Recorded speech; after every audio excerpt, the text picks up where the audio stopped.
I'm Joe, and you're watching Western Treks.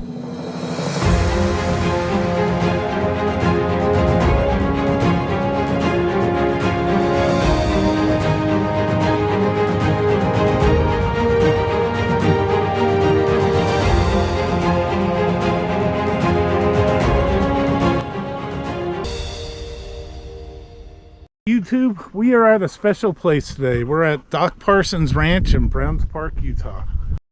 Many outlaws stayed at this ranch. Names like the McCarty Gang and Wild Bunch would have been commonplace here. But let's take a step back and look at the man that set axe to wood to build this ranch. Doc Parson came to Browns Park in 1874. He was a broken man looking to start anew. With him was his wife Daphne and their two children, Warren and Helena.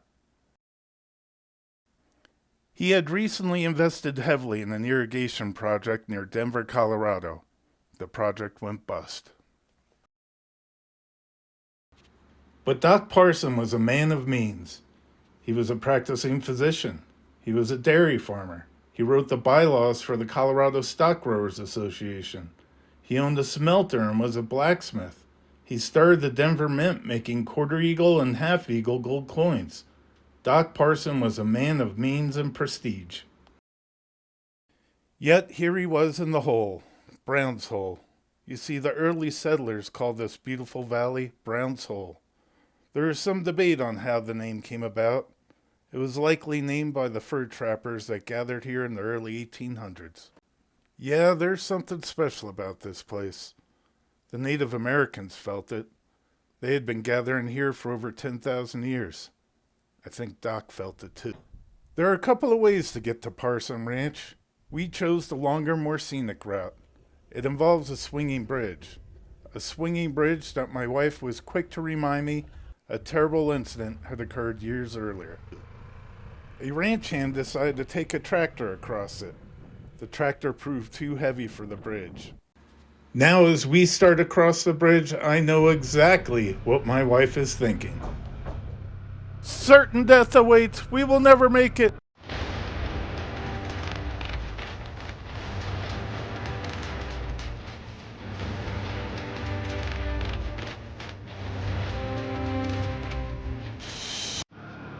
Safely across the bridge, we continue on our way. When Doc Parson showed up on this land, he built several cabins, a blacksmith shop, and a small cabin over an ice-cold spring. This he used as a refrigerator and water source. He helped his neighbor, John Jarvie, build a ferry to cross the Green River. He built a smelter and operated a mine nearby.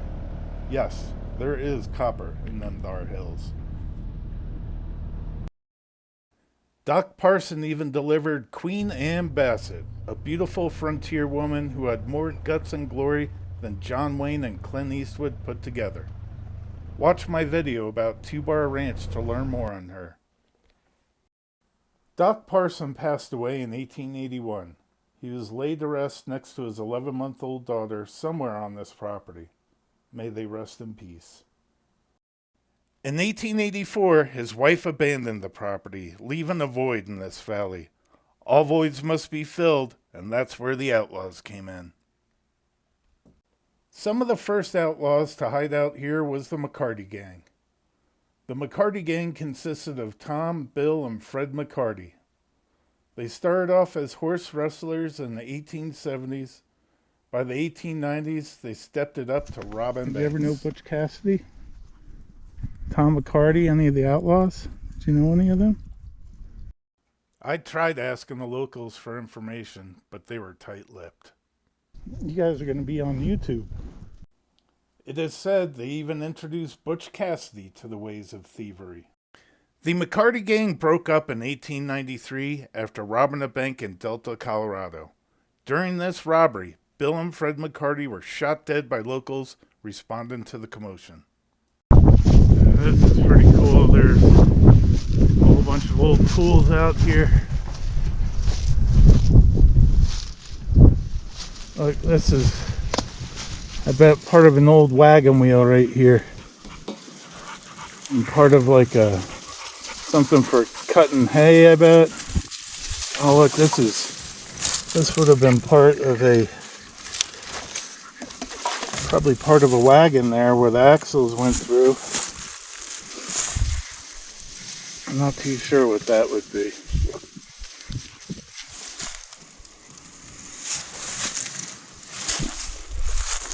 So I believe this structure Doc Parson used as a blacksmith shop.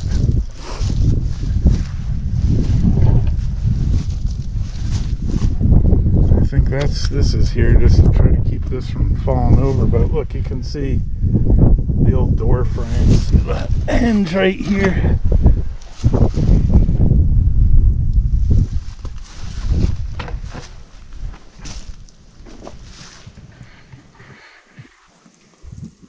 Jug.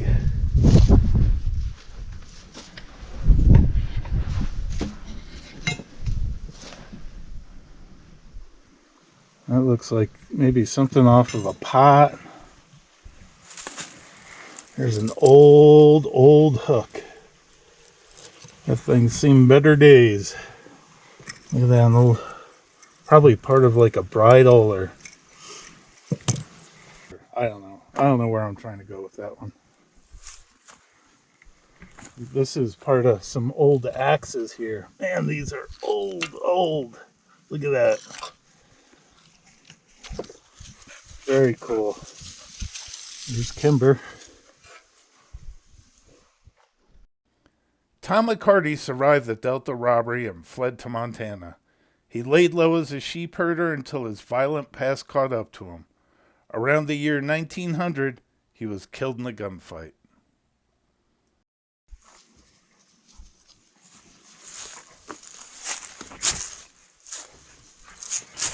Oh, look.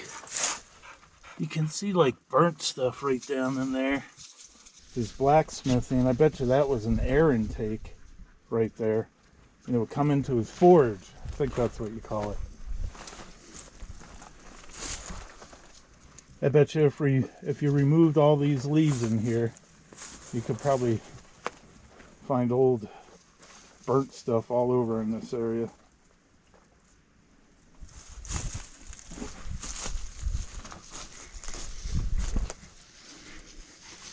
Look at the axe marks on here where it was hewn. Now it looks like this part of the door frame was cut with a circular saw. You can totally see those marks there.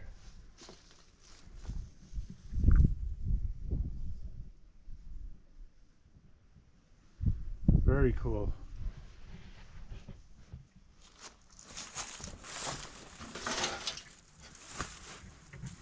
There's kind of some old marks on that can there, but I can't really read it anymore.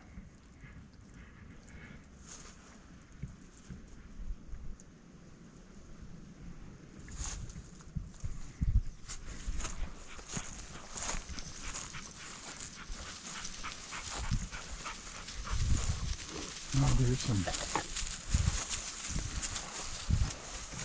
some more parts and pieces.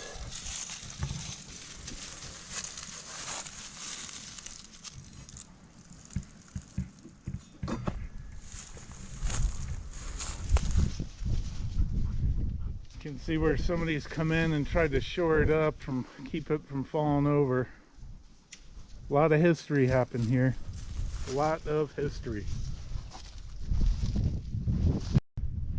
Here's part of an old wagon wheel just laying on the ground.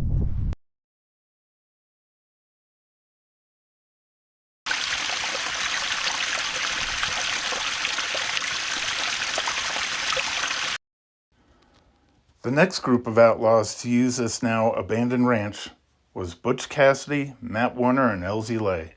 They would soon be called the Wild Bunch. Doc Parsons built this little shed over the top of this freshwater spring coming up out of the ground here. And you can't really see from this picture, but it is absolutely crystal clear. It's just dark in here, so you can't really see too well. And I can actually see the water kind of boiling up out of the bottom down there, which is pretty neat. But anyway, they used it as a place to keep their perishable items because the water's so cold coming up out of here that it would keep stuff longer. It's almost like a refrigerator. And of course, they use it for drinking water. An unfortunate event that happened here was one of the outlaws, Elza Lay, was staying here with his wife, Rosa. And I guess Rosa came down to here to, I don't know if she was getting water or, maybe they had some meat that they were hanging in here. I'm not sure. But she slipped and fell in here. And I guess badly injured her hip. And hurt it so badly that she had to have her leg amputated after a little while. And then I guess that got infected and she wound up passing away. Times were tough back then. There was probably no doctor in the valley then because Doc Parson had already passed away. So who do you go to, There's no medicine. Penicillin wasn't invented yet. It's a hard life. Accounts vary widely, but it is said that at this very ranch, Butch Cassidy and Elsie Lay first discussed robbing a bank in Montpelier, Idaho. Members of the Wild Bunch would change from robbery to robbery. Names like Kid Curry, Flatnose George, and the Sundance Kid all had their time in this gang. I'm sure they all passed through here. You see, Doc Parsons' ranch was positioned perfectly along the Outlaw Trail. It sits in Utah along the border of Wyoming and Colorado. To the south, you have the Hole in the Wall. To the northeast, you have Powder Wash or Powder Springs. Connecting all these locations is rough canyons and steep mountains. It's an outlaw's paradise. And look at this, you can see how they would seal off the cracks. They just basically split wood or quartered it, however you want to say it, and filled in the gaps, and I'm sure they probably even stuffed other stuff in there like horsehair, mud, whatever they had to keep those drafts out. Very cool.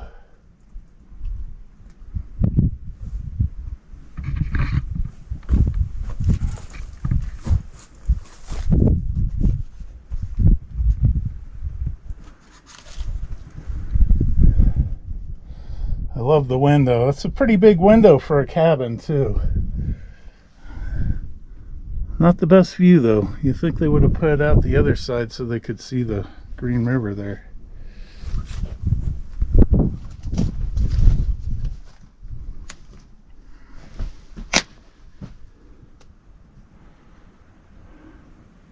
It's really cool that old table's still in here.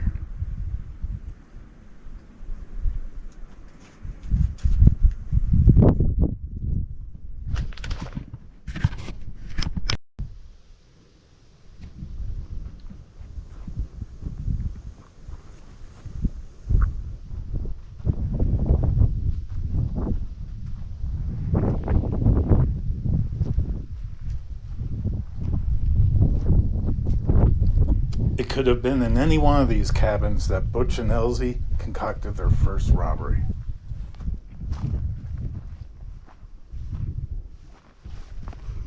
Look at these old fence posts. They just cut down trees, cut the limbs off, and stuck them in the ground. Ram barbed wire. So this is the top of that dugout cabin. Oh, and look, you can see where there was probably a chimney coming out right there. There's even cactus growing on it. Very cool.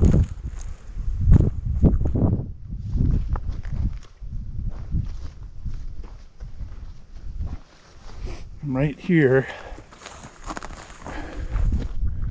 you can actually see the foundation of another cabin right here. Oh. Yeah, this is probably another dugout cabin, I bet.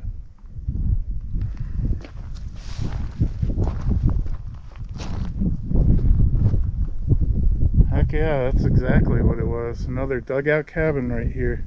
You can see where they pulled all the rocks out and put them to the side, and there would have been wood going across for the roof, but I don't know if they repurposed the wood or what.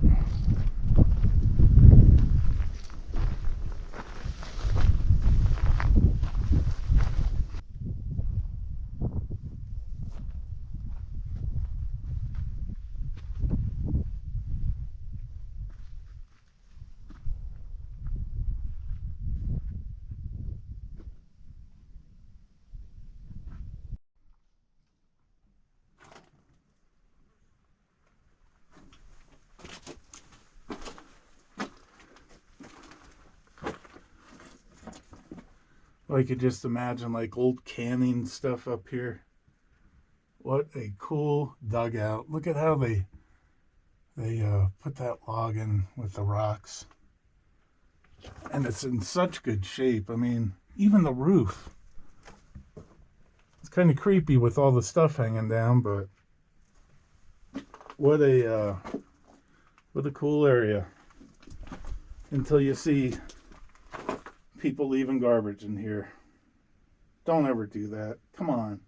This is just, places like this are just too beautiful to leave garbage around.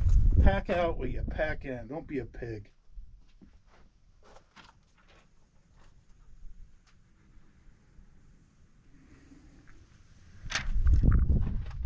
And looking out this way, you can see the mountains.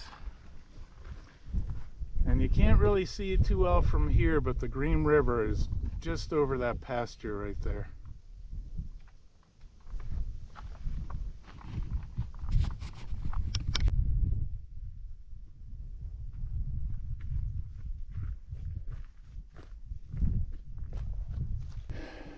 So coming out of this cabin, this dugout cabin, you can see this big boulder right here. It's like a perfect seat. Because I almost guarantee I can pretty much guarantee that Butch Cassidy, Tom Warner, Tom McCarty, I bet you they all sat on this rock that I'm sitting on right now. Pretty neat. God, I love this stuff. What a cool area. Not long after this property was placed on the National Historic Registry, the main 3-room cabin Doc had built burnt down. So right here, I think may have been exactly where Doc Parsons' cabin was, his 3-bedroom cabin, or 3-room cabin. You can actually see a foundation that goes along here. Unfortunately, it was burnt to the ground. But look, there's even like a really old bolt sticking out of the ground that was probably used to bolt the log to the foundation, I bet.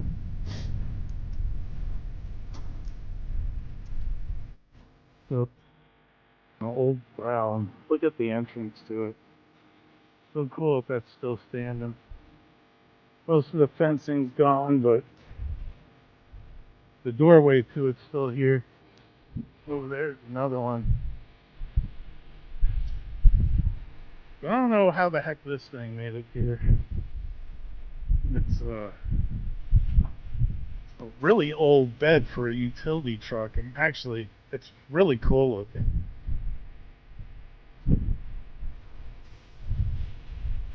It almost, to me, it has the look of, look, there's an old fire extinguisher holder. To me, it has the look of like maybe either one that was used for welding or I don't know, maybe like plumbing type of work, pipe fitting. But look at this arch in it. God, I would love to take this home and fix it up and put it on the back of my truck. Somebody, you're doing pretty good today. You haven't gotten stuck anywhere.